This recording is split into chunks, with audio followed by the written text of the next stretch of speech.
కూడి వచ్చిన మీ అందరికీ ప్రభు అయిన యేసుక్రీస్తు నామములో వందనాలు తెలియజేస్తాం. ఒక పాట పాడి వాక్యాన్ని కొనసాగించుకుందాం. హల్లెలూయా.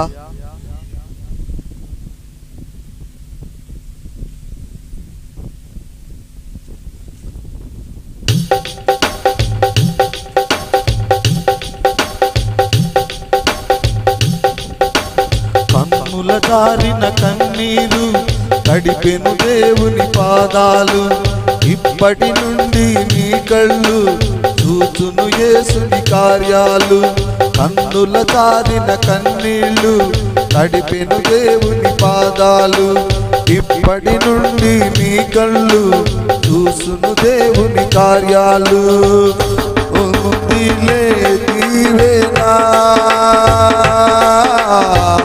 ఎందుకా వేదనా,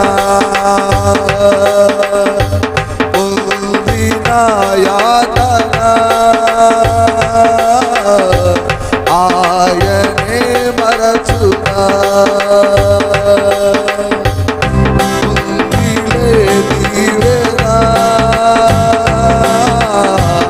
ఎందుకా వేదనా,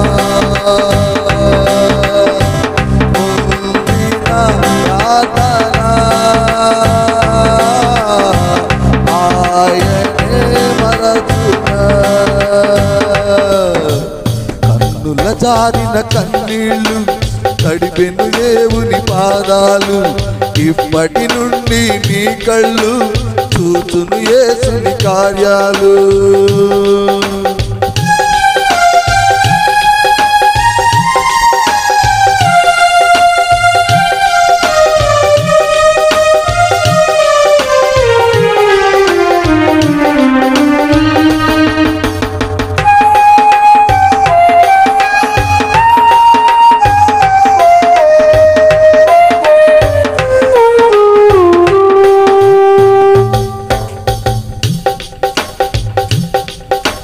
పలుకాకి లోకము నిందించిన ఏకాకి వై నీవు రోధించిన,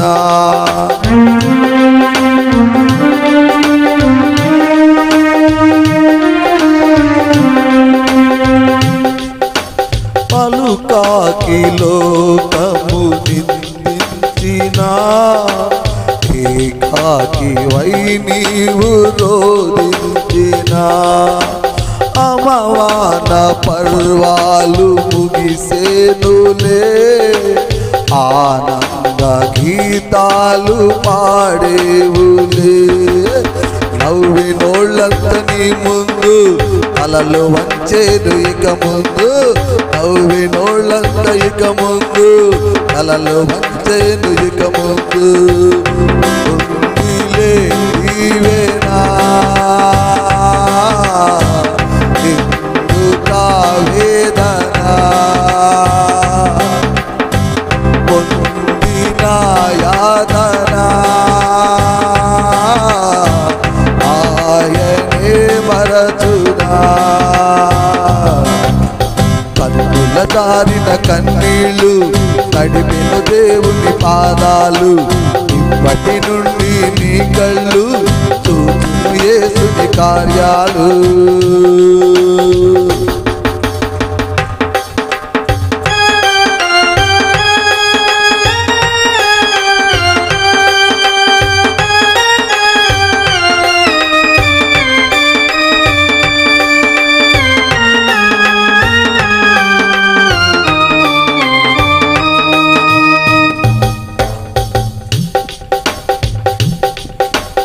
అనుకొనని శ్రమలెన్నో ఎదిరించిన ఆత్మీయుల ప్రేమని దురించిన,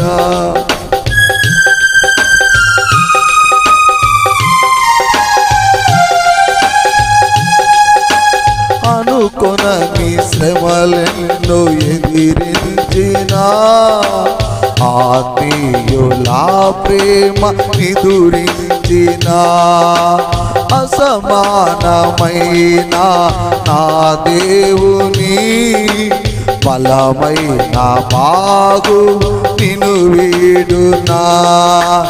యేసు నిలిచాడు నీ ముందు, నీకు చేసేను కనువిందు. యేసు నిలిచాడు నీ ముందు, నీకు చేసేను కనువిందు.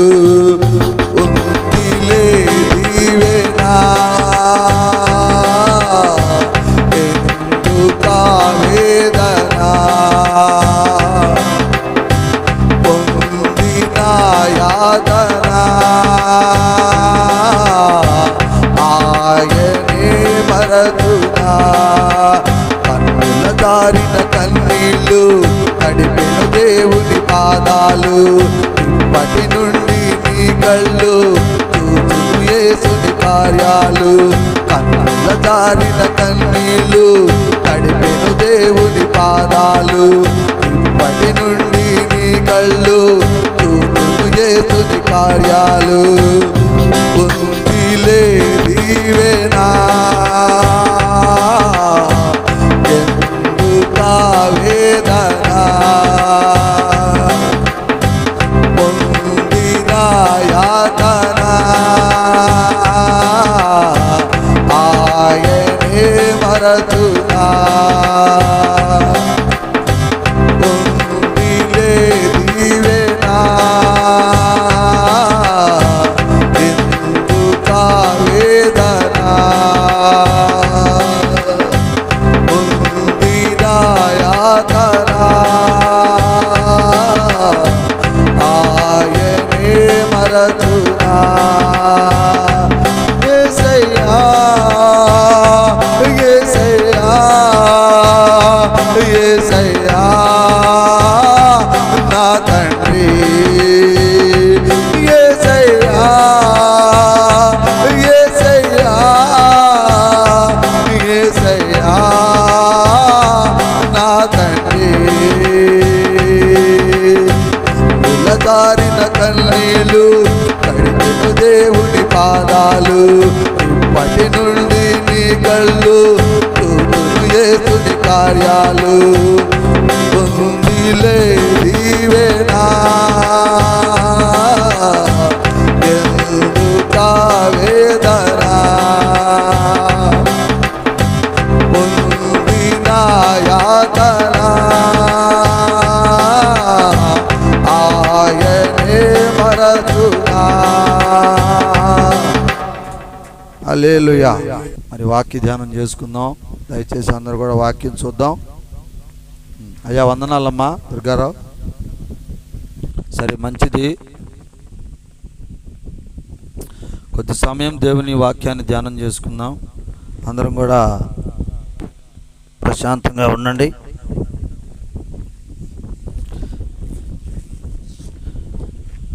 హల్లెలూయా. ఈరోజు వాక్య ధ్యానంలో నిర్గమాకాండము, మొట్టమొదటిగా నిర్గమాకాండము 6వ అధ్యాయము 20వ వాక్యాన్ని ఒకటి చదువుతాను, మీరు గమనించండి.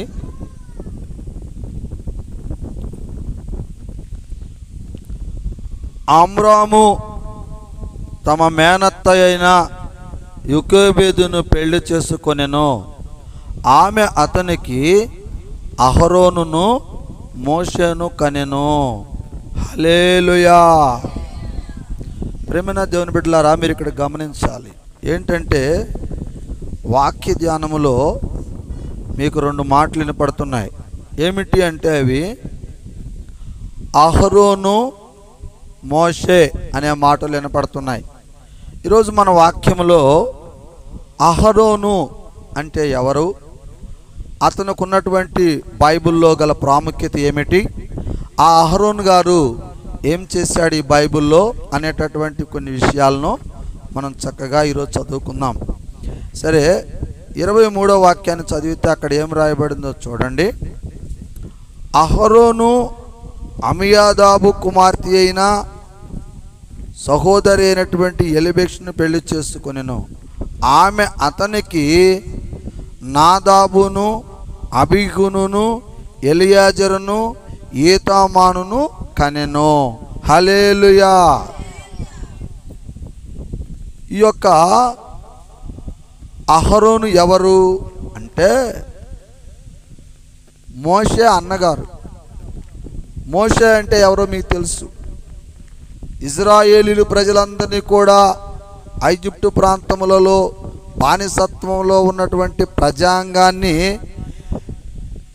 కానాను దేశానికి తీసుకువెళ్ళేటటువంటి వ్యక్తులలో ప్రథమ వ్యక్తిగా మోషే ఉన్నాడు. అయితే ఈ మోషే గారు చేసినటువంటి ఈ యొక్క కానాను యాత్రలో ముఖ్యంగా మనం చెప్పుకోదగ్గ వ్యక్తి ఎవరంటే ఈ అహరోను. ఎందుకు అహరోను ముఖ్య పాత్ర వహిస్తున్నాడు ఇక్కడనంటే, కొంతమందికండి దేవుని పరిశుద్ధాత్మ శక్తి ఉంటుంది, కానీ దాన్ని ప్రజలకు అందించేటటువంటి జ్ఞానం ఉండదు. అర్థమవుతుందా? దేవుణ్ణి ప్రసన్నం చేసుకునే శక్తి ఉంటుంది వాళ్ళకాడ. వాళ్ళు చేసేటటువంటి ఆ ప్రార్థనా శక్తిని బట్టి, ప్రార్థనా శక్తి అంటే వాళ్ళు చాలా నియమనిష్టలతో ఉండటంలో కానీ, వాళ్ళు ఉండేటటువంటి జాగ్రత్తలను బట్టి కానీ దేవుడే వాళ్ళకు ప్రసన్నం అవుతాడు. డైరెక్ట్ దేవుడితో ముఖాముఖి మాట్లాడగలుగుతారు. కానీ దాన్ని ప్రపంచానికి అందించే శక్తి వాళ్ళకాడ ఒక్కొక్కళ్ళ కాడ చాలదు. అది చాలినప్పుడు ఏం చేస్తాడంటే దేవుడు ఆ వ్యక్తికి తోడు ఇంకొక వ్యక్తిని మ్యాచింగ్ చేస్తాడు. హల్లెలూయా. ఆ వ్యక్తే ఈ అహరోను. ఎవరండి? ఆ వ్యక్తే ఈ అహరోను. అంటే ఏంటి అహరోనుకున్న ప్రత్యేకత అని అంటే, ఇదే నిర్గమాకాండము 7వ అధ్యాయంలోకి మనం వెళితే అక్కడ కొన్ని మాటలు రాయబడి ఉన్నాయి. అవి చూపిస్తా, మీకు అర్థమవుతుంది ఏంటి ఆ ప్రత్యేకత అనేది. నిర్గమాకాండము 7వ అధ్యాయము 7వ వాక్యాన్ని ఒకసారి మనం చదివితే అక్కడ కొన్ని విషయాలు ఉన్నాయి, చూడండి. వారు ఫరోతో మాట్లాడినప్పుడు మోషేకు 80 ఏండ్లు, అహరోనుకు 83 ఏండ్లు గలవారై ఉన్నారు. హల్లెలూయా. అంటే ఈ మోషే అన్న ఎవరు? అహరోను. అయితే వీళ్ళు ఐగుప్తు ప్రాంతంలో ఉన్నటువంటి ఇశ్రాయేలీల్ని కానాను దేశానికి తీసుకురావటానికి బయలుదేరినప్పుడు వాళ్ళ వయసు ఎంత ఉందయ్యానంటే, అహరోను వయసు 83 ఏళ్ళు ఉన్నాయి, మోషే వయసు 80 ఏళ్ళు ఉన్నాయి. అంటే 3 సంవత్సరాలు పెద్దవాడుగా అహరోను ఉన్నట్లుగా మనకి ఇక్కడ వాక్యం సెలవిస్తూ ఉంది. ఈ అహరోను ఎవరయ్యా అంటే మోషే అన్నగారు. మరి మోషే అన్నగారు అయితే మోషే కదా ప్రపంచాన్ని ప్రజలను తీసుకొచ్చిన వాడు అని అంటే, ఇక్కడ అదే మనకు తెలియనటువంటి కొన్ని విషయాలు ఉన్నాయి. ఆ విషయాలే ఇప్పుడు మనం వాక్యంలో మాట్లాడుకుందాం. 4వ అధ్యాయంలోకి వెళ్ళి మనం వెనక్కి వెళదాం. 4వ అధ్యాయంలోకి వెళ్ళి 14 నుంచి కొన్ని వాక్యాలు చదివితే అక్కడ కొన్ని విషయాలు రాయబడి ఉన్నాయి, చూద్దాం ఏం రాయబడి ఉందో. 4వ అధ్యాయము 14వ వాక్యం నుండి చదువుతున్న నిర్గమాకాండంలో చూడండి. ఆయన మోషే మీద కోపపడి, లేవీయుడకు నీ అన్నైన అహరోను లేడా? అతడు బాగుగా మాట్లాడగలడని నేను ఎరుగుదును. ఇదిగో అతడు నిన్ను ఎదుర్కొని వచ్చుచున్నాడు. అతడు నిన్ను చూచి తన హృదయమందు సంతోషించుచున్నాడు. నీవు అతనితో మాట్లాడి అతని నోటికి మాటలు అందించవలెను. నేను నీ నోటికి అతని నోటికి తోడై ఉండి మీరు చేయవలసిన దానిని మీకు బోధించెదను. అతడే నీకు బదులుగా జనులతో మాట్లాడును. అతడే నీకు నోరుగా నుండును. నీవు అతనికి దేవుడుగా ఉండుదువు. నీ కర్ర చేత పట్టుకొని దానితో ఆ సూచక క్రియలు చేయవలెనని చెప్పమను. హల్లెలూయా. అంటే ఇందాక మీకు ఒక మాట చెప్పా. ఏం చెప్పాను? కొంతమందికి దేవుణ్ణి ప్రసన్నం చేసుకునే శక్తి ఉంటుంది, కానీ ఎదుటి వాళ్ళకి దాని గురించి చెప్పే శక్తి ఉండదు. అయితే అలాంటి వాడే ఈ మోషే కూడా. అందుకని ఆయన అంటాడు మోషే గారు దేవుడితో, అయ్యా ముఖాముఖి నేను నీతో మాట్లాడగలుగుతున్నాను, నువ్వు నాతో చక్కగా అన్ని విషయాలు మాట్లాడుతున్నావు, ప్రజలతో మాట్లాడలేకపోతున్నావు, కానీ నేనైతే ప్రజలతో మాట్లాడలేకపోతున్నాను కదా, నాకు ఆ శక్తి చాలట్లేదు కదా ప్రభువా అన్నప్పుడు దేవుడు అంటున్నాడు, ఇదిగో ఎందుకు మోషే భయపడతావు? ఎందుకు భయపడుతున్నావు? ఇదిగో మీ అన్న అహరోను లేడా? అతను నీ వద్దకు పంపిస్తాను. అతడు చక్కగా మాట్లాడగలిగిన వాడు, స్వరము చక్కగలిగినటువంటి వాడు, మర్యాదస్తుడు, తను మాట్లాడే మాట ప్రతి ఒక్కళ్ళకి ఇనసొంపుగా చక్కగా తీయగా ఉంటుంది. కాబట్టి నేను నీతో మాట్లాడతాను, నీవు నీ అన్నతో మాట్లాడు. నేను నీకు బోధిస్తాను, నువ్వు అన్నకు బోధించు అని దేవుడు మోషేతోటి తన అన్నైనటువంటి అహరోనును ఇజ్రాయేలీల ప్రజలను ఐగుప్తు ప్రాంతములలో నుండి మరి ఆ కానాను దేశానికి తీసుకువెళ్ళటానికి వాళ్ళిద్దరిని దేవుడు ఎంచుకున్నాడు ఇక్కడ. హల్లెలూయా. ప్రియమైన దేవుని బిడ్డలారా, మీరు ఇక్కడ ఒక విషయాన్ని గమనించాలి. ఈరోజు మీరు ఒక ప్రకృతిని గమనించారనుకోండి, ప్రకృతిని గమనించినట్లయితే మీరు గమనించండి, ఏది ఒక్కటిగా ఉంటుందా? దేవుడు ఫస్ట్ ఆదాముని చేశాడు, ఆదాముతో ఆపేశాడా? సర్వజీవులను చేశాడు అనుకోండి, అది వేరే విషయం. భూమి, ఆకాశం, నీరు, పక్షులను చేశాడు, అది వేరే విషయం. తర్వాత ఆదామును చేశాడు. ఆదామును చేసిన తర్వాత అంతటితో ఆగాడంటే ఆగలా, ఆయనకు తోడుగా అవ్వను కూడా చేశాడా లేదా? అంటే ఒక మనిషికి ఒక మనిషి తోడు కావాలి, ఒక శక్తికి ఇంకొక శక్తి తోడు కావాలి, ఒక ప్రకృతికి ఇంకొకటి కావాలి. అది సృష్టి రహస్యం అన్నమాట. అట్లానే మోషే దేవుని యందు విశ్వాసం కలిగి ఉన్నాడు, కానీ మోషే దగ్గర ప్రజలతో మాట్లాడే శక్తి లేదు. అందుకని ఆ ప్రజలతో మాట్లాడే శక్తి కొరకు తన అన్నైన అహరోనును వాడుకున్నాడు అక్కడ. హల్లెలూయా. ఒక విషయం కూడా మీకు ప్రస్తావిస్తాడా ఏంటంటేనండి, ఇప్పుడు మన యేసన్న గారు ఉన్నాడా? యేసన్న గారు వచ్చే కార్యక్రమాలు జరుపుతూ ఉన్నాడు లేమల్లిలో. ఆ తర్వాత జరిగేటప్పుడు తన పెదనాన్న కొడుకులో పెద్దమ్మ కూడా నాకు పూర్తిగా తెలియదు, వాళ్ళ సొంత బ్రదరే జాన్ వెస్లీ గారు కానీ, ఫెడ్రిక్ పాల్ గారు కానీ, ఇంకొక ఆయన ఉన్నాడు, మొత్తం ముగ్గురు బ్రదర్స్ వాళ్ళు. వీళ్ళు ముగ్గురు కూడా సాక్షాత్తు యేసన్న గారి సొంత రక్త బంధువులు, అంటే అన్నదమ్ముల పిల్లలు లాంటి వాళ్ళు అనమాట. సొంత బంధువు కాదు కానీ, అంటే వాళ్ళ తండ్రి రక్తం కాదు కానీ వాళ్ళ పెద్దమ్మ చెన్నై కొడుకులు వాళ్ళు.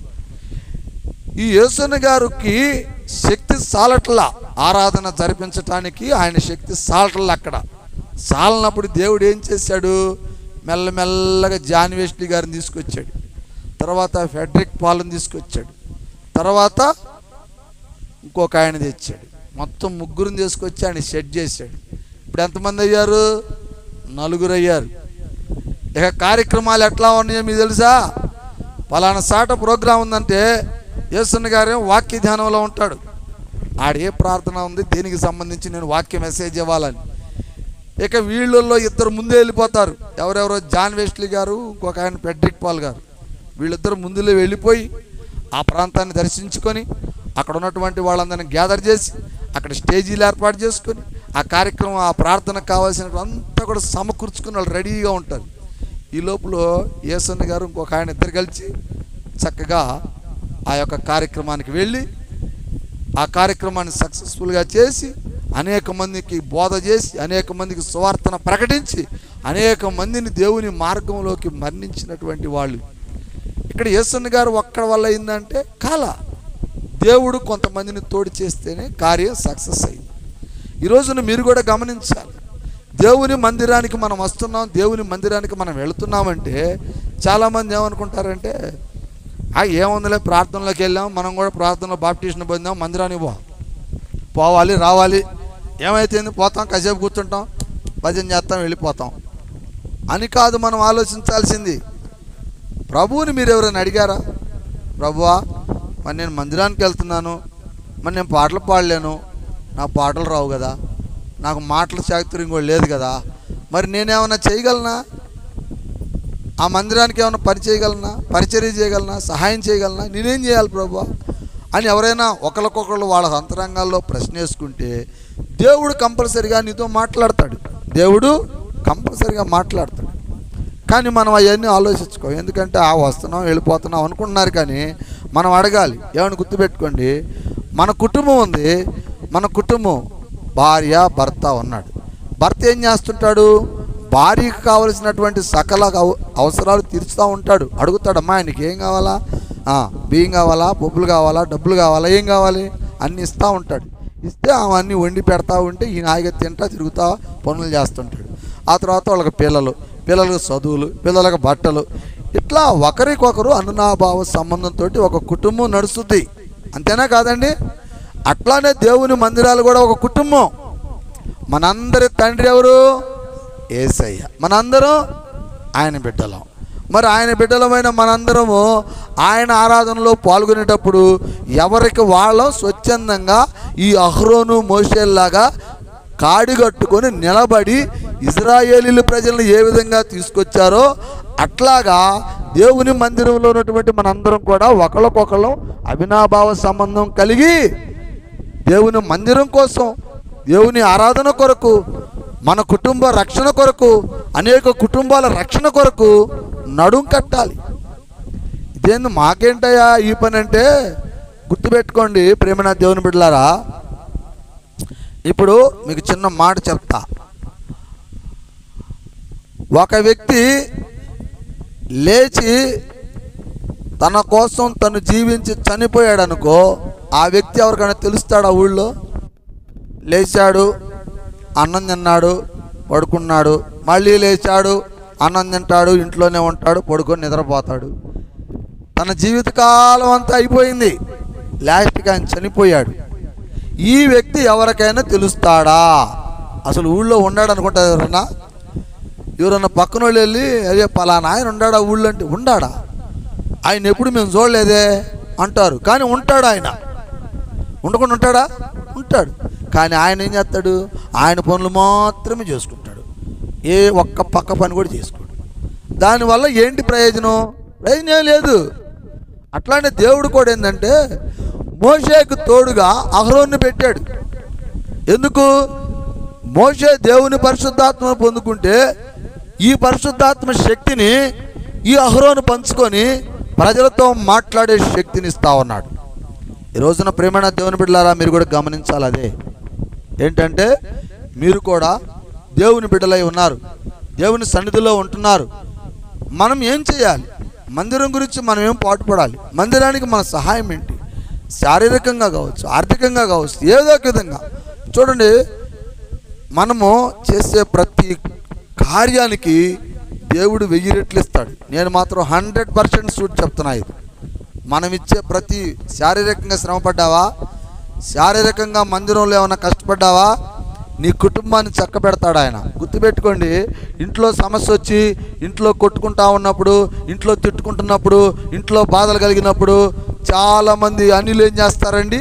ఏం చేస్తారు? మగవాళ్ళు అయితేనే బార్ షాపులకి, ఆడవాళ్ళు అయితేనే టీవీ సీరియల్స్కి. అంతే కదండి? కోపం రాగల్లా అన్ని అటు ఇటు సీరియల్ పడేస్తుంది, టీవీ పెట్టుకుంటుంది, ఏ సీరియల్ వస్తుందో ఆ సీరియల్ ముఖం పెట్టింది, యాకేసినా పట్టించుకోదు. ఆయన ఏం చేస్తాడు? కోపం వచ్చి గబగబా 4 గంటలు పడేస్తాడు, సడన్గా బార్ షాప్ ఏడని ఎత్తుక్కుంటాడు, పోతాడు, ఒక 90 ముందు వేసుకుంటాడు, ఆ రోడ్లమ్మటో చెట్లమ్మటో ఏడో తిరుగుతూ ఉంటాడు. ఎవరి పరిస్థితి ఇది? అన్యులు, దేవుణ్ణి గుర్తెరగని వాళ్ళు, దేవుని సన్నిధి తెలియని వాళ్ళు, దేవుని ప్రేమ తెలియని వాళ్ళు చేసేటటువంటి కార్యక్రమాలు. కానీ నిజంగా దేవునిని గుర్తెరిగిన వాళ్ళైతే ఏం చేస్తారు?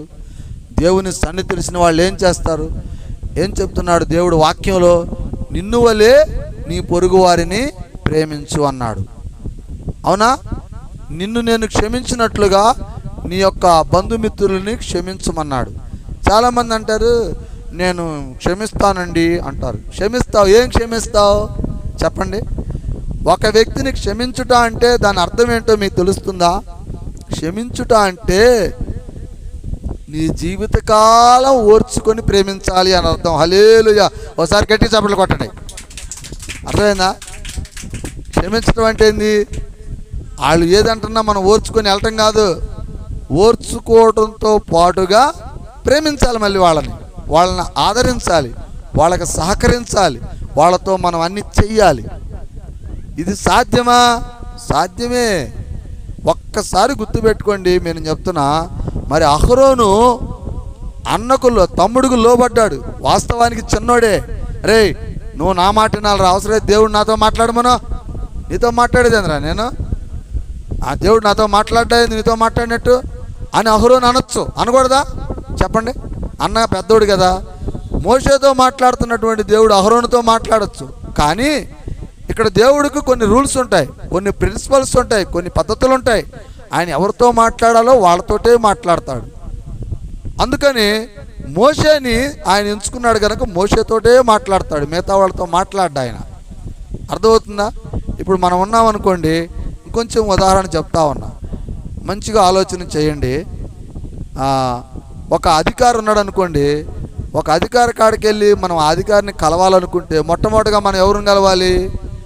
ఆ అధికారి దగ్గర ఉన్నటువంటి గుమస్తాన్ని కలవాలి మనం, అంతేనా?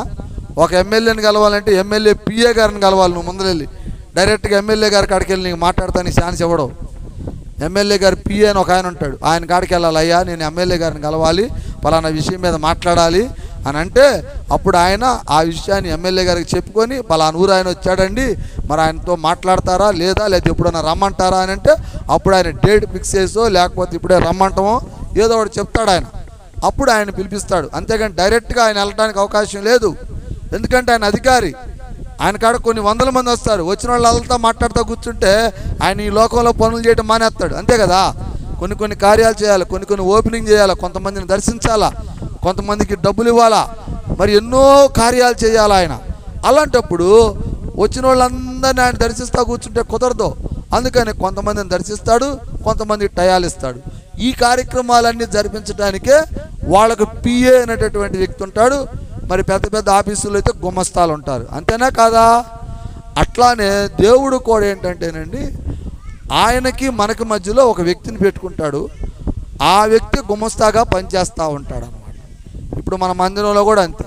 ఇప్పుడు ఆయన నేను చేస్తున్నటువంటి నా కృపలను బట్టి దేవుడు నాకు కొన్ని శక్తులు నాకు సహాయం చేసి దాని ద్వారా మీకు ఆరాధన జరిపించుకోవడానికి అవకాశం ఉన్నటువంటి వాద్యాలన్నింటినీ కూడా నేర్పి మరి చక్కగా మీరు పాటలు పాడుకోవడానికి అవకాశం కల్పిస్తూ మీకు కావలసినటువంటి మంచి వాక్య సందేశాన్ని అందించడానికి ఆయన నన్ను మరి ఏ విధంగా మరి రకరకాలుగా వాడబడుతూ మరి నేను ఉన్నా. అలాగనే మోషే కూడా దేవుడితో వాడబడుతున్నాడు. ఈరోజున మీరు గమనించాల్సిన విషయం ఏంటంటే ఇదే, మనము అహరోను లాంటి వాళ్ళమై ఉండాలి. ఎలా ఉండాలి? అహరోను లాంటి వాళ్ళమై ఉండాలి. అహరోను తమ్ముడైనటువంటి మోషేకు సరెండర్ అయ్యాడు, ఓర్చుకున్నాడు, తమ్ముడిని గౌరవించాడు, తమ్ముడు బాటలో నడిచాడు, తమ్ముడికి వాల్యుయేషన్ ఇచ్చాడు. ఆ కానాను ప్రాంతంలో ఆ జనాంగాన్ని తీసుకెళ్ళటానికి, ఐజిప్టులో నుంచి విడిపించడానికి ఇష్టపడ్డాడు. ఈరోజు చాలామందిలో ఏంటంటే ఆ తగ్గింపు ఉండదు, అవునా? మందిరంలోకి వచ్చినా కూడా ఇంకా తగ్గింపు జీవితాలు కొంతమందికి తెలియదు, ఇంకా అదేదో ఆలోచిస్తుంటారు. అట్లా ఉండకూడదండి. గుర్తుపెట్టుకోండి, అసలు నువ్వు ప్రభువుని నమ్మావంటేనే నీలో ఈర్ష్య, ద్వేషము, కోపము, పగ, ప్రతీకారాలు ఉండకూడదు. ముఖ్యంగా ఇవి ఉన్నాయంటే నీలో పరిశుద్ధాత్మ రాదు. నీకు పరిశుద్ధాత్మ కావాలంటే ఇవన్నీ నీకు కావాలి. ఇవన్నీ నీకు కావాలంటే నీకు ప్రార్థన అవసరం. నువ్వు లేచి ప్రార్థన చేస్తున్నావా? ఉదయాన్నే నిద్ర లేచావు, ప్రార్థన చేస్తున్నావా? కాఫీ తాగావా? ప్రార్థన చేస్తున్నావా? సిగరెట్ తాగుతున్నావా? ప్రార్థన చేస్తున్నావా? జనం మీద పోట్లాడుతున్నావా? చెప్పండి నాకు. నిద్ర లెగవడంతో ఎంతమంది మీరు ప్రార్థన చేస్తారు? మోకాళ్ళు వేసి మీ అంతరంగాలతో మీరు మాట్లాడండి ఒకసారి. నిద్ర లెగవడంతో మొట్టమొదటిగా మనం ఏం చేయాలా? ప్రభువుకు ప్రార్థన చేయాలా? తండ్రి అయ్యా, ఈ రాత్రికాల సమయంలో ప్రభువా ఎలాంటి మరి బలహీనతల నుండి నన్ను రక్షించినందుకై నీ స్తోత్రాలు. అలాగనే ఈ ఉదయకాల సమయం నుండి రాత్రి వరకు నాయనా నేను చేస్తున్న ప్రతి కార్యమునందు నాకు తోడుగా ఉండు ప్రభువా. అయ్యా, నా కుటుంబం పట్ల నేను ప్రేమగా ఉండినట్లుగా నా హృదయాన్ని భద్రపరచు ప్రభువా. అయ్యా, నా తల్లిదండ్రుల పట్ల గౌరవంగా ఉండినట్లుగా నా హృదయాన్ని నెమ్మదిపరచు ప్రభువా. అయ్యా, నా బిడ్డల పట్ల నేను న్యాయంగా ఉండుటకు నాకు కృప చూపించు ప్రభువా. అయ్యా, నా ఇరుగు పొరుగు వారి పట్ల ప్రేమ కలిగి ఉండుటకు నాకు సహాయం చేయి ప్రభువా. అయ్యా, నా పని బాటలలో జాగ్రత్తగా ఉండు ప్రభువా. నా అధికారుల పట్ల నేను గౌరవంగా ఉండినట్లుగా నా హృదయాన్ని జాగ్రత్తపరచు ప్రభువా. ఇలా మనం ప్రార్థన చేసుకోవాలి. చేసుకుంటున్నారా మీరు ఎప్పుడైనా? చేసుకుంటే దేవుడు మీకు తోడుగా ఉంటాడు. మీరు ప్రార్థన చేసుకోకుండా నిద్ర లేకపోవడంతో ఒక్కొక్కళ్ళు నిద్ర లేకపోవడంతో కాఫీ ఇవ్వాలా, టీ ఇవ్వాలా, ఊరుకోరు. బాయ్ కాఫీ కాల్చావా లేదా? కాకపోతే తీసుకురాబో, హోటల్ కాడపోయి తొందరగా. ఇది కాదు, నిద్ర లేకపోవడంతో మోకాళ్ళు వేసి ముందు దేవుడికి ఇన్ని చెప్పాలా. ఇన్ని చెప్పాక తర్వాత కార్యక్రమాలు మొదలు పెట్టాలా. ఎందుకు? మొట్టమొదటగా లిస్టులో ఆయన ఉంటాడు. ఇప్పుడు మనం ఎక్కడికన్నా వెళ్ళి ఏదైనా వస్తువులు తెచ్చుకోవాలనుకో, ముందర లైన్లో ఉన్న వాళ్ళకి ఇస్తారు, వెనక లైన్లో ఉన్న వాళ్ళకి ఇస్తారా? ముందున్న వాళ్ళకి ఇచ్చేది ఏదైనా వస్తువా? మరి ముందు మొట్టమొదటిగా నువ్వు దేవుడికి ప్రార్థన చేయాలా, మనుషులకి అవకాశం ఇవ్వాలా? దేవుడికి ఇవ్వాలా, దేవుడికి ప్రాధాన్యత ఇవ్వాలా. అప్పుడు సమస్తం నీకు అవసరమైనవి ఆయన నీకు కాపుదలుగా ఉంచుతాడు. గమనించండి, నేనైతే అదే చేస్తున్నా. మరి మీరేం చేస్తారో నాకు తెలియదు. కొన్ని సందర్భాల్లో నాకు ప్రమాదాలు కావచ్చు, సమస్యలు కావచ్చు, చాలా వాటిలో నుండి దేవుడు అలా దగ్గరకు తీసుకొచ్చి అట నెట్టేస్తాడు. ఎప్పుడైతే మనం మొట్టమొదటిగా దేవుడికి ప్రార్థన చేసి మన జీవితాన్ని స్టార్ట్ చేస్తామో, ప్రతిరోజు కూడా ఆయన ముందుంటాడు, వెనక మిగతా వాళ్ళు ఉంటారు, ఆయనతో పాటు మనం ఉంటాం. అప్పుడు నీకు ఏ సమస్య రాబోతుందో ఆయన తెలుసు కాబట్టి ఆ సమస్యను ఆయన విడుదల చేస్తూ ఉంటాడు. నీకే శ్రమ రాబోతుందని తెలుసు కాబట్టి ఆ శ్రమను తొలగిస్తూ ఉంటాడు. నీకు ఏ ఆపద రాబోతుందో ఆ ఆపదను ఆయన ఆదుకుంటూ ఉంటాడు. అంతేకాని ముద్దర లేచి నిద్ర లేవడంతో టీలు కాఫీలు కాదు, అవి మనకేమీ చేయలేవు. ఇంకా ఒక మాట చెప్పాలంటే వాటిని తాగటం వల్ల నీకు అనారోగ్యం, వాటిని తాగటం వల్ల నువ్వు చాలా బాధపడేటువంటి పరిస్థితి కూడా ఉంటుంది. కాబట్టి ప్రియమైన దేవుని బిడ్డలారా గుర్తుపెట్టుకోండి, అహరోను తమ్ముడైనటువంటి మోషేను గౌరవించాడు. ఇశ్రాయేలీయుల ప్రజలను కానాను దేశానికి వెళ్ళటానికి దేవుని మాటలు విన్నాడు, ఎంతో ఓర్పుగా ఉన్నాడు. ఈ రోజున మనం కూడా అహరోనులాగా ఉండాలి. పెద్దవాళ్ళైనా చిన్నవాడిని గౌరవిస్తున్నట్లుగా మనం కూడా దేవుని మందిరంలో ఉన్నప్పుడు అందరం కూడా సహోదరుల్లాగా భావించుకోవాలి. ఒకరి పట్ల ఒకళ్ళు అన్న తమ్ముడు, అన్న చెల్లెలు అనేటువంటి భావంతో మనం మెదగాలి. మీరు ఒకటి గుర్తుపెట్టుకోండి ప్రియమైన దేవుని బిడ్డలారా, నేను నిజం చెప్తున్నా, ఒకే ఒకటి గుర్తుపెట్టుకోండి, జాగ్రత్తగా వినండి. చెప్పిన మాట మళ్ళీ చెప్పడానికి కుదరదు. చాలా అమూల్యమైన సందేశాలు దేవుడు మాట్లాడుతూ ఉన్నాడు మీతోటి. ఒక్కసారి గుర్తుపెట్టుకోండి, మానవ జన్మ ఇప్పుడే, మరొక జన్మ లేదు. మరొకసారి నువ్వు మానవుడిగా పుట్టే ఛాన్స్ లేదు. పుట్టిన ఈ జన్మ సార్థకం చేసుకుంటే నీకు నిత్య జీవము కలదు, దాన్ని వ్యర్థం చేసుకుంటే నిత్య నరకము కలదు. చాలామందికి ఏంటంటేనండి, నిత్య జీవం ఆడొంచి వచ్చిద్దులేవయ్యా, మేము చూసామా, మరి పాస్టర్లు చాలామంది ప్రార్థన చేశారు, ఏడవ పడుతున్నారు వాళ్ళు అని కొంతమంది అజ్ఞానులు మాట్లాడినట్టుగా దేవుని బిడ్డలు కూడా కొంతమంది మాట్లాడుకుంటున్నారు, ఆలోచిస్తున్నారు. ప్రేమైన దేవుని బిడ్డలారా, మీరు గుర్తుపెట్టుకోండి, దేవుని యందు విశ్వాసం కలిగి ఉన్నప్పుడు మనం ఎలాగుండాలంటే దేవుని వాక్యానికి సరెండర్ అవ్వాలి. ఇప్పుడు అహరోనులాగా తగ్గింపు జీవితం మనందరికీ ఉండాలి. ఒకరిని ఒకరు ప్రేమించే మంచి మనసు కలిగి ఉండాలి. దేవుని సన్నిధిని మనం విడనాడకూడదు, దేవుని మాటలను మనం త్రోసివేయకూడదు. మంచి మనస్సు కలిగి మనం ఉండాలి. ఒకరిని మోసం చేయకూడదు, ఒకరికి అన్యాయం చేయకూడదు, ఒకరిని అనవసరంగా దూషించకూడదు, ప్రేమతోటే ఉండాలి అనేది వాక్యం సెలవిస్తూ ఉంది. అలాగ అహరోను ఉన్నాడు ఇక్కడ. అందుకే ఈరోజు మీకు అహరోను గురించి చెప్తా ఉన్నా. తమ్ముడిని గౌరవించినటువంటి గొప్ప వ్యక్తి అతను. ఈరోజు చాలామంది తమ్ముడిని గౌరవించే అన్నలు ఎంతమంది ఉన్నారు, చెల్లెళ్ళను గౌరవించేటటువంటి అక్కలు ఎంతమంది ఉన్నారు, తన బిడ్డలను గౌరవించేటటువంటి తల్లిదండ్రులు ఎంతమంది ఉన్నారు? ఆలోచించండి ప్రియమైన దేవుని బిడ్డలారా, మీరందరూ కూడా అహరోనులాగా ఉండాలి, ప్రేమ కలిగి ఉండాలి. దేవుని వాక్యాన్ని మీ హృదయాల్లో భద్రపరుచుకోవాలి. కొన్ని వాక్యాలు చూపిస్తాను చూడండి. అదే అధ్యాయం 27-31 వచనాలు చూద్దాం. అదే 4వ అధ్యాయము 27-31 వాక్యాలు చూస్తే అక్కడ కొన్ని మాటలు దేవుడు మనతో చెప్తున్నాడు. చూడండి, 27వ వాక్యము 4వ అధ్యాయంలోనే 27-30 వరకు చదువుతున్నాను. చూడండి. మరియు యెహోవా మోషేను ఎదుర్కొనుటకు అరణ్యములలోకి వెళ్ళమని అహరోనుతో చెప్పగా, అతడు వెళ్ళి దేవుని పర్వతమందు అతనిని కలుసుకొని అతనిని ముద్దు పెట్టుకొనెను. అప్పుడు మోషే తనను పంపిన యెహోవా పలుకుచున్న మాటలన్నిటినీ, ఆయన చేయున ఆజ్ఞాపించినటువంటి సూచక్రియలన్నిటినీ అహరోనుకు తెలిపెను. హల్లెలూయా. ఎప్పుడైతే ఈ దేవుడు మోషేకి పరిశుద్ధాత్మ ద్వారా కొన్ని విషయాలు మాట్లాడుతూ ఉన్నాడో, అప్పుడు అహరోను ఆ యొక్క విషయాలను తెలుసుకొని దేవుని పర్వతం మీదకి ఎక్కి వెళ్ళి ఆ మోషేని కౌగిలించుకొని ముద్దు పెట్టుకొని ప్రేమించినప్పుడు దేవుడు తన సందేశాన్ని మొత్తాన్ని కూడా అహరోనుతో చెప్పాడు. అప్పుడు అహరోను కార్యక్రమాలు జరిపినట్లుగా మనకు వాక్యం సెలవిస్తూ ఉంది. చూడండి, అదే నిర్గమాకాండము 7వ అధ్యాయంలోకి మనం వెళదాం. 7వ అధ్యాయము 8 వాక్యం నుండి మనం చదివినట్లయితే అక్కడ కొన్ని మాటలు రాయబడ్డాయి.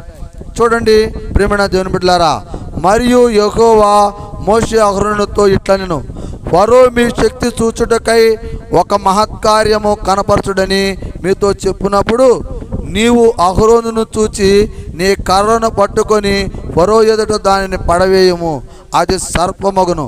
కాబట్టి మోషే అహరోనులు ఫరో ఎదుట యొద్దకు వెళ్ళి యెహోవా తమకు ఆజ్ఞాపించినట్లుగా చేసిరి. అహరోను ఫరో ఎదుట అతని సేవకులు ఎదుటను ఆ కర్రను పడవేసినగానే అది సర్పమాయను.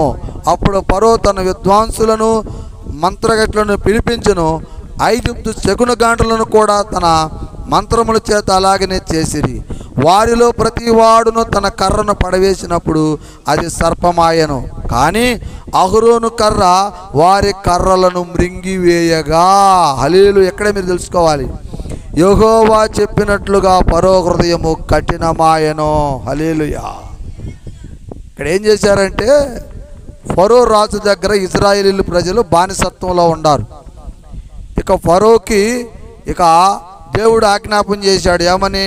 అహరోను మోషేలిద్దరిని కూడా ఫరో వద్దకు పంపించాడు.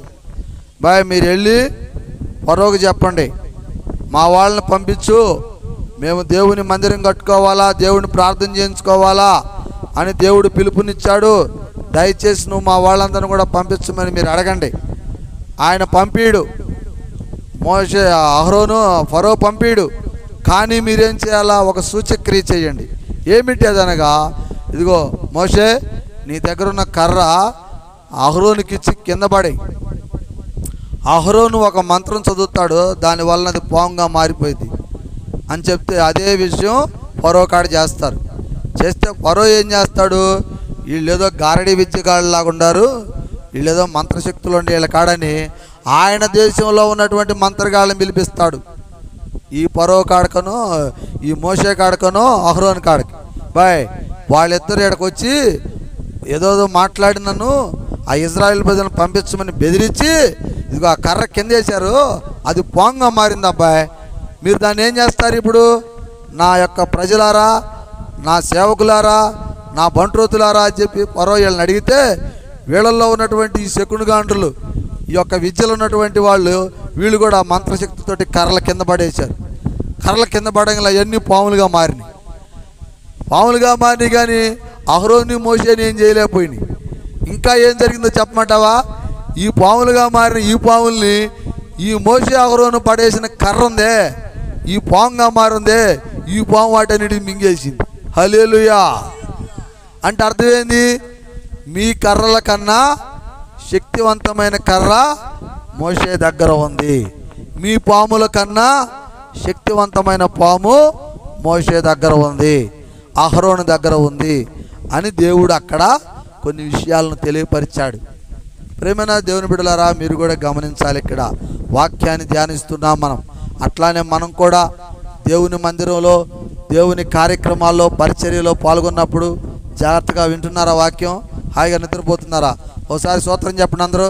హల్లెలూయా. గట్టిగా చెప్పండి, హల్లెలూయా. మంచి పాయింట్ వచ్చింది అప్పుడు చెప్తున్నా, అందుకని గట్టిగా. నిద్రపోతున్నారేమోనని. సరే, మాట ఎప్పుడైనా గుర్తుపెట్టుకోండి, దేవుడి కార్యాన్ని చేయమని చెప్పి మోషేకి అహరోనుకు చెప్పినప్పుడు వాళ్ళు వెళ్ళి ఫరో ఎదుట కార్యం చేశారు. ఈ రోజున దేవుడు కూడా మీతో మాట్లాడుతున్నాడు.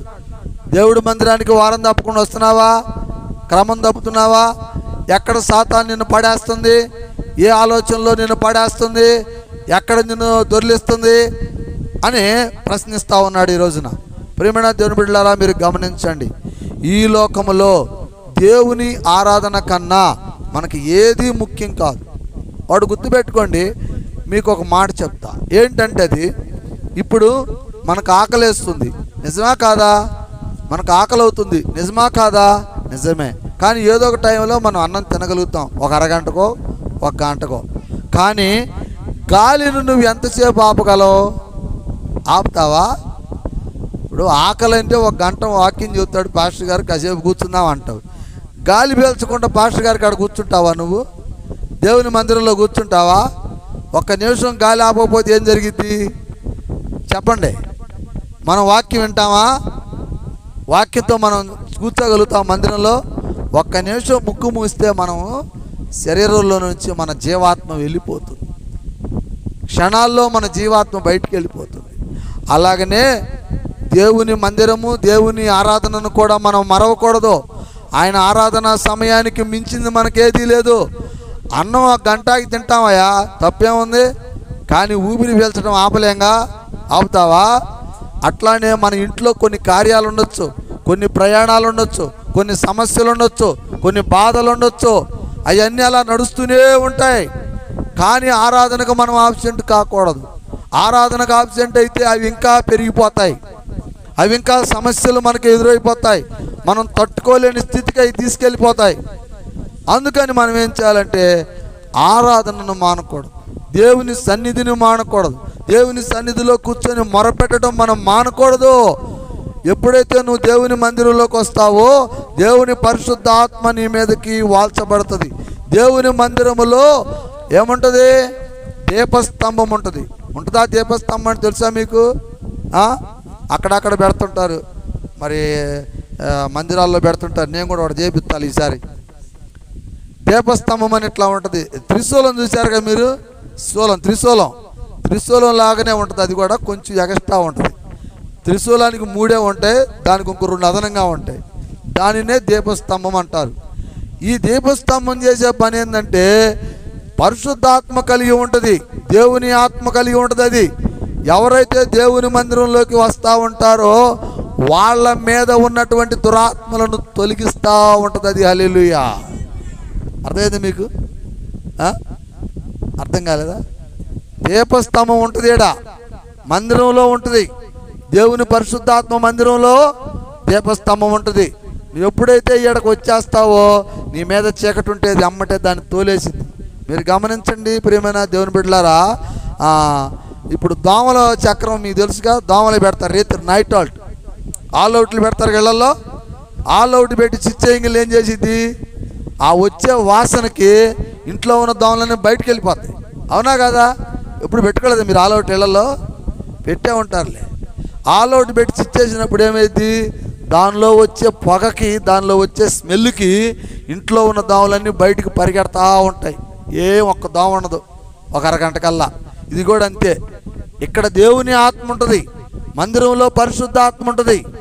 ఎప్పుడైతే నువ్వు ఈ లోకంలో నుండి దేవుని మందిరంలోకి ఎంటర్ అయిపోతున్నావో వెంటనే ఈ పరిశుద్ధాత్మ ఈ దీపస్తంభం మీద ఉన్నటువంటి ఆ దీపపు ఎలుగులు ఏం చేస్తాయి అంటే ఆ సైతాన్ని అక్కడి నుంచి తరింపడగొడతాయి. హల్లెలూయా!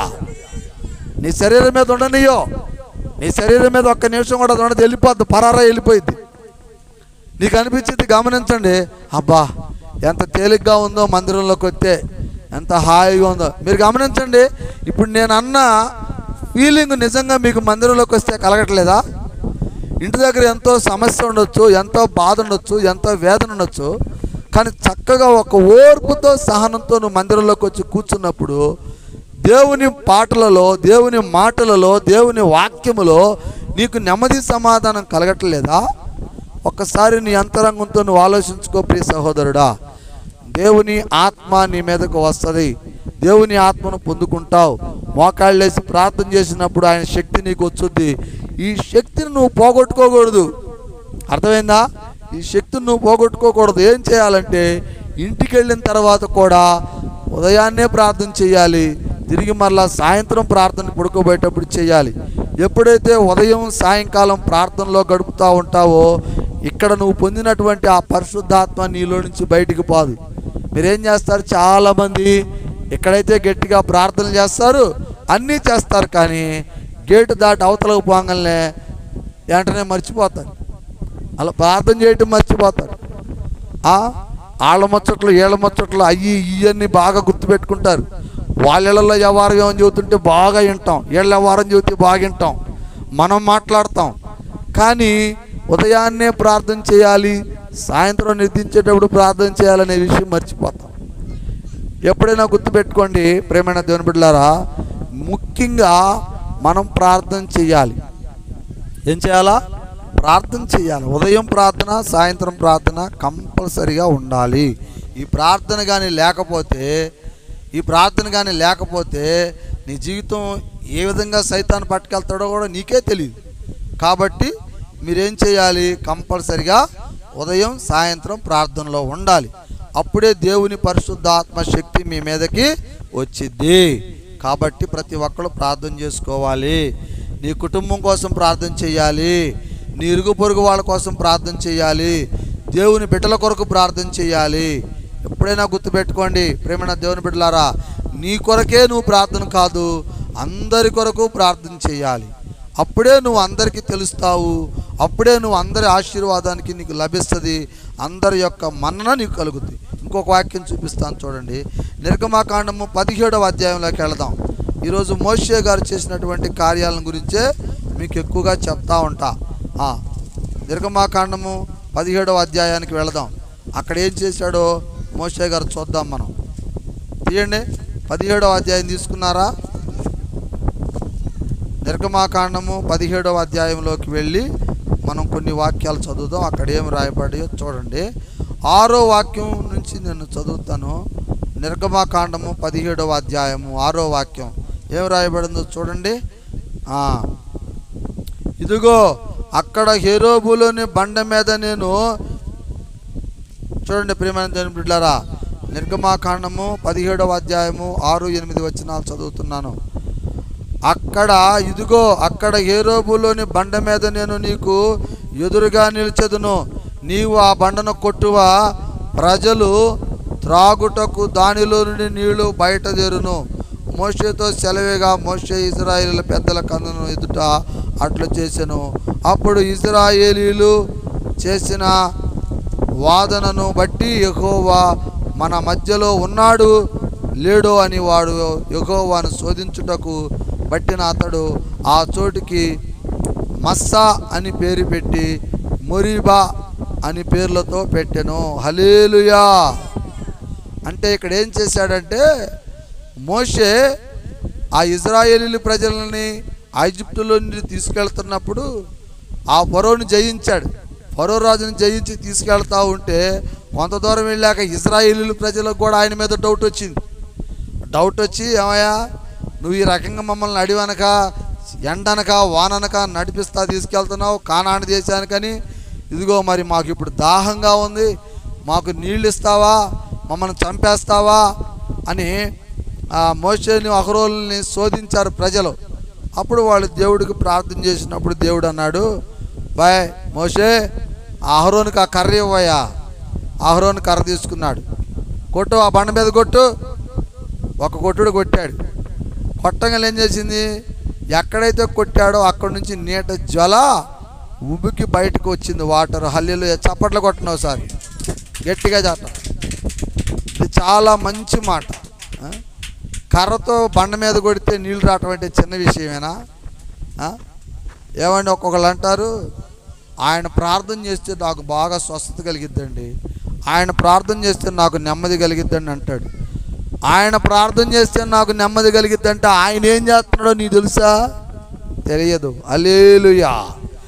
మోషే కర్ర తీసుకొని కొట్టగానే నీళ్ళు వస్తున్నాయి అంటే మోషే ఏం చేస్తున్నాడో మనకు తెలుసా? తెలుసు. ఏం చేస్తున్నాడు?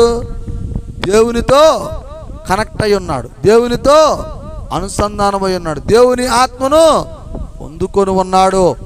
అందుకే ఆయన కర్ర ఏం చెబితే అది వింటుంది. ఈరోజున మీరు కూడా గమనించాలి, దేవుని మందిరాల్లోకి ఎందుకు వెళ్ళాలి, దైవజనుడి చేత ఎందుకు ప్రార్థన చేయించుకోవాలి, దైవజనుడి వాక్యాన్ని ఎందుకు వినాలి అంటే దేవుని పరిశుద్ధాత్మను పొందుకున్న వాడై ఉంటాడు.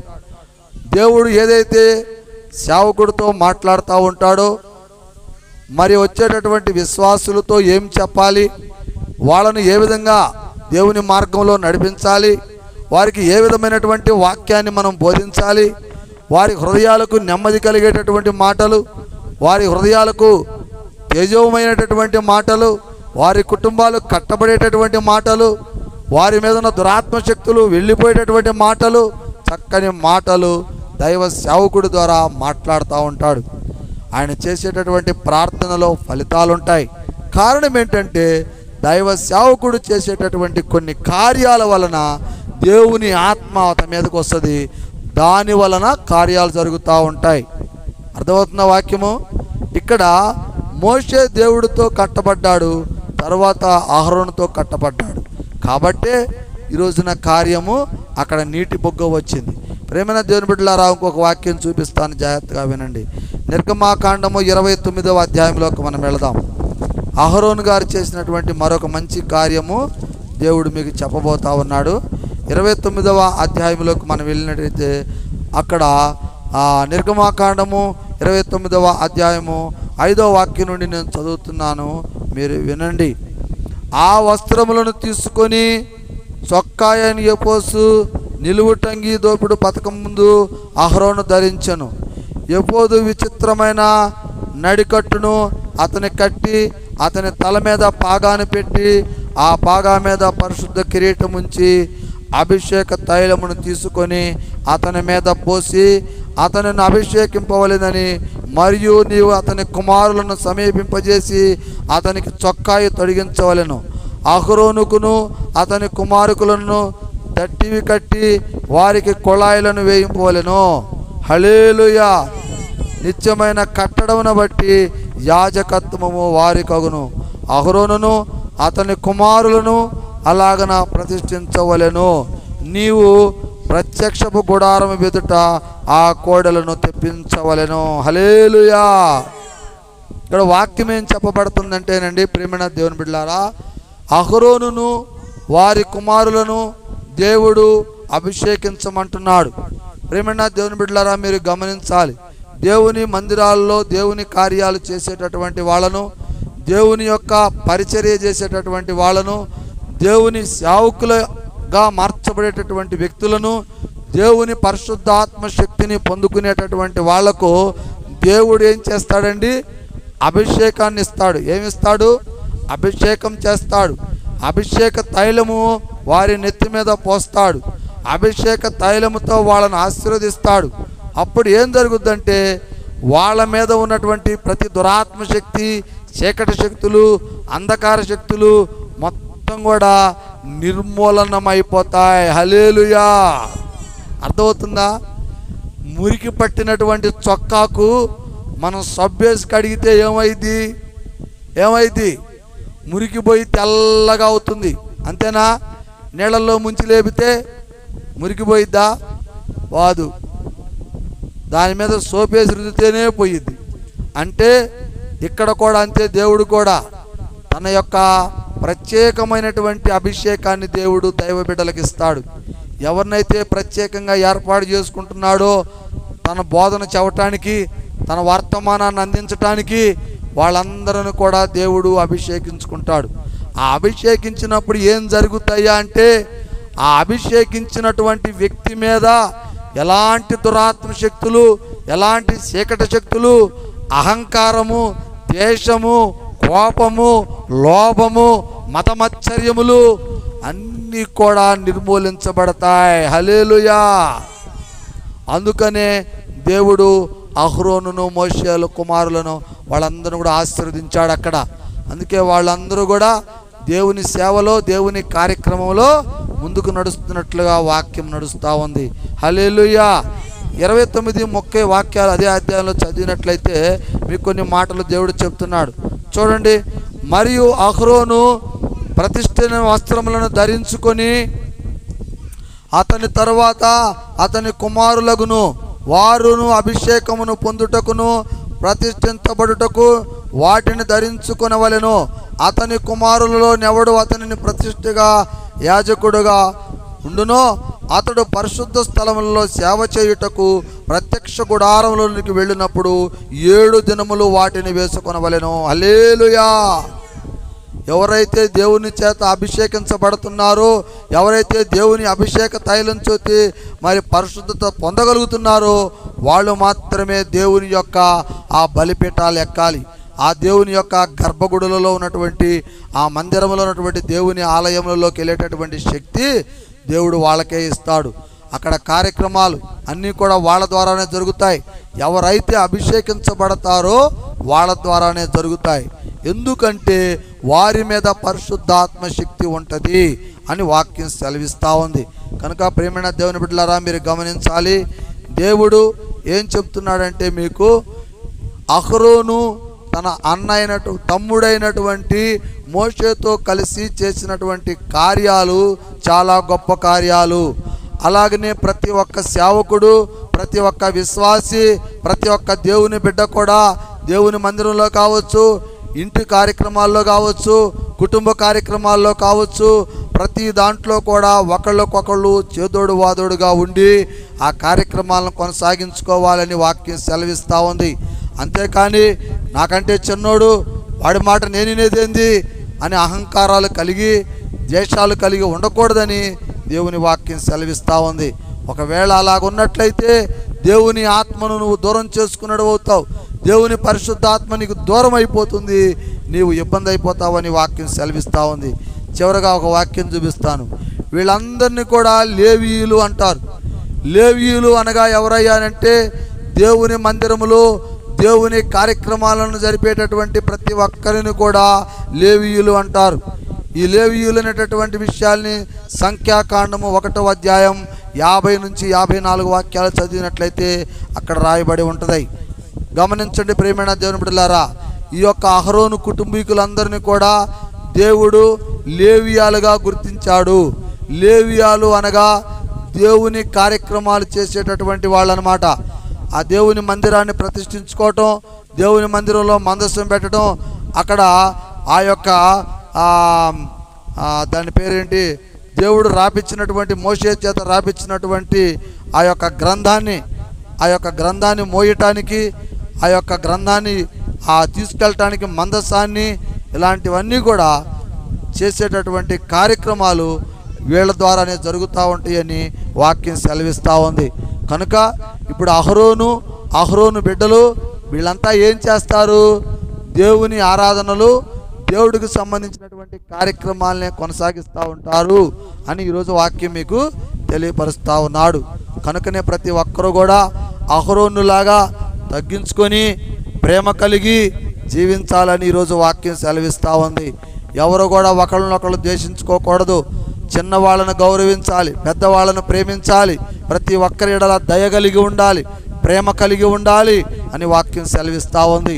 ఇలాంటి హృదయం ఎవరికైతే ఉంటుందో వాళ్ళల్లో పరిశుద్ధాత్మ ఉన్నట్లే. మనం చెప్పుకోవాల్సిన అవసరం లేదు. వాళ్ళు పరిశుద్ధులుగా ఉన్నట్లే. వాళ్లకు దేవుడు ఎప్పుడూ తోడుంటాడు.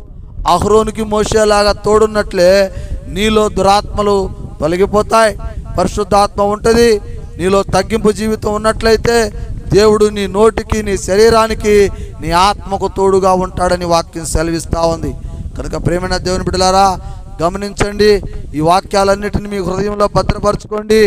అహరోను తమ్ముడైనటువంటి మోషేను గౌరవించినట్లుగా ఈరోజు మనందరం కూడా ఒకళ్ళకొకళ్ళం గౌరవించుకొని ఒకళ్ళకొకళ్ళం ప్రేమానురాగాలతో కలిసి జీవించాలని దేవుని వాక్యము సెలవిస్తూ ఉంది.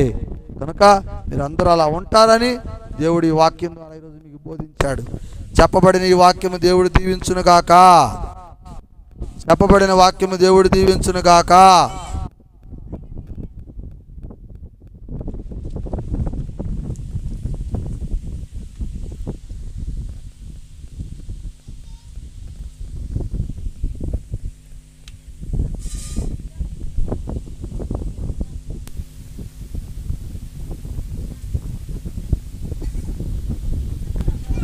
హల్లెలూయా. ఎరుగని రీతిగా నన్ను దర్శించే నీ కృపా, ఎరుగని రీతిగా నన్ను దర్శించే నీ కృపా, ఇంతవరకు కాసనే చెంత నుండి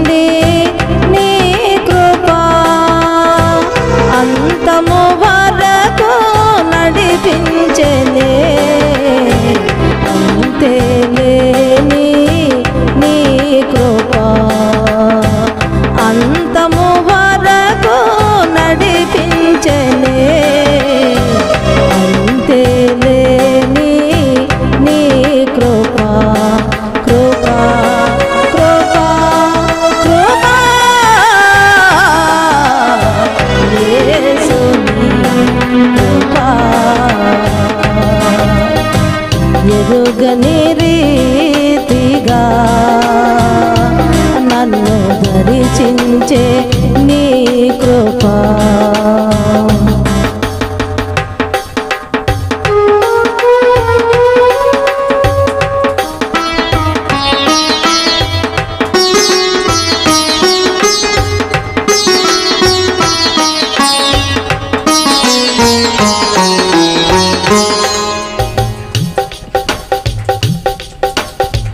గల గల పారే సెలవేరులా నాలో ప్రవశించే నీ కృపా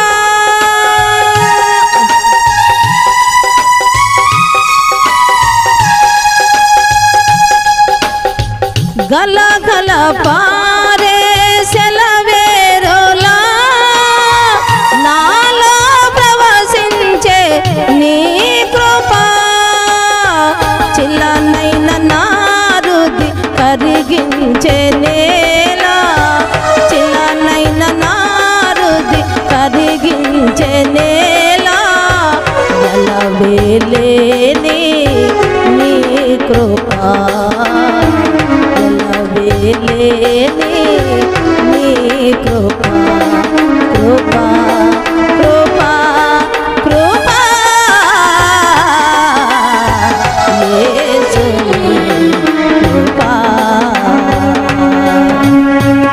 ఎరుగని రీతిగా నన్ను దర్శించే నీ కృపా ఎరుగని రీతిగా నన్ను దర్శించే నీ కృపా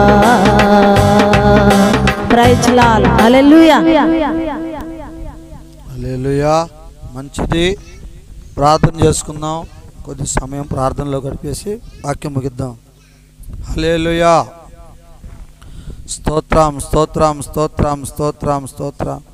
పరిశుద్ధుడైన మా తండ్రి, ప్రేమ స్వరూపుడైన యేసయ్యా, నీ పాదముల కొందనాలు, ఘనమైన నామానికి స్తోత్రాలు తండ్రి.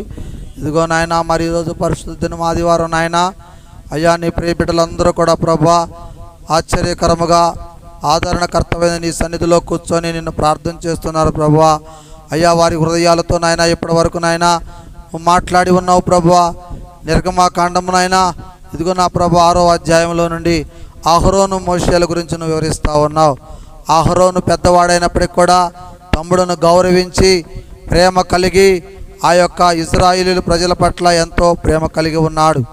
అలాగనే ప్రభువా అయ్యా, మందిరంలో ఉన్నటువంటి ప్రతి బిడ్డ కూడా నాయన అహరోను లాంటి మంచి మనసు కలిగి ఉండాలి. ఒకరిని ఒకరు తగ్గించుకునే మనసు కలిగి ఉండాలి. ఒకరిని ఒకరు ప్రేమించుకునే మనసు కలిగి ఉండాలి. అప్పుడే దేవుని యొక్క ఆశీర్వాదము వారిని వారి కుటుంబాలను దీవిస్తుందని చెప్పి వాక్యం సెలవిస్తూ ఉంది. కనుక నాయన అయ్యా, నీ బిడ్డలందరూ ప్రభువా ఇప్పటి వరకు ఓర్పుతో సహనముతో నీ సన్నిధిలో కూర్చొని నీ వాక్యాన్ని ధ్యానించి ఉన్నారు ప్రభువా. అయ్యా, బిడ్డలతో మీరు మాట్లాడిన ప్రతి మాటకై నీ స్తోత్రాలు ప్రభువా. అయ్యా, వాళ్ళల్లో ఉన్నటువంటి ప్రతి చీకటిని, ప్రతి దురాత్మను, ప్రతి అంధకార శక్తులను యేసు నామములో తొలగించమని ప్రార్థిస్తున్నాను ప్రభువా. వారి కుటుంబాల్లో ఎలాంటి చీకటులు లేకుండా, వారి కుటుంబాల్లో ఎలాంటి దురాత్మ శక్తులు లేకుండా నీ నామానికి మహిమకరంగా, వారి కుటుంబాలకు ఆశీర్వాదకరంగా ఉండినట్లుగా సహాయము దయచేయమని ప్రార్థిస్తున్నాను. అలాగే నాయన రావాల్సినటువంటి బిడ్డలను కూడా నా తండ్రి జ్ఞాపకం చేసుకో ప్రభువా. వారు కూడా ఒక దినాన నీ సన్నిధిలోకి వచ్చి వాడు ప్రార్థన చేయడానికి నీ శక్తిని దయచేయి ప్రభువా. నీ కృపను వాళ్ళకి దయచేయమని ప్రార్థిస్తున్నాను నాయన. నీ కృపా బాహుళ్యం ప్రతి ఒక్క కుటుంబం మీద ఉంచమని ప్రార్థిస్తున్నాను ప్రభువా. ఇప్పటి వరకు నాయన ఈ యొక్క ప్రార్థనా కార్యక్రమాన్ని చక్కగా జరిపించినందుకై నీ స్తోత్రాలు చెల్లిస్తుంటూ అయ్యా, కూడి వచ్చినటువంటి బిడ్డలను అయ్యా మరలా మరొక రోజు అయ్యా వచ్చి ఆదివారం కానీ నాయన ఆబ్సెంట్లు కాకుండా ప్రతి ఒక్కళ్ళని నువ్వు దయచేసి నా తండ్రి నడిపించుకొని రాయ్యా. అయ్యా, వాళ్ళ మీద చీకటి లేకుండా చూడు ప్రభువా. వారి కుటుంబానికి నెమ్మది సమాధానం కలిగించు ప్రభువా. నీ కృపను చూపించమని ప్రార్థన చేస్తున్నాను. దేవుని కుమారుడు ఈ లోకానికి రక్షకుడు అయిన యేసుక్రీస్తు పరిశుద్ధ నామంలో ప్రార్థించి బ్రతిమలాడుచున్నాను నా తండ్రి. పరలోక ప్రార్థన చేయండి.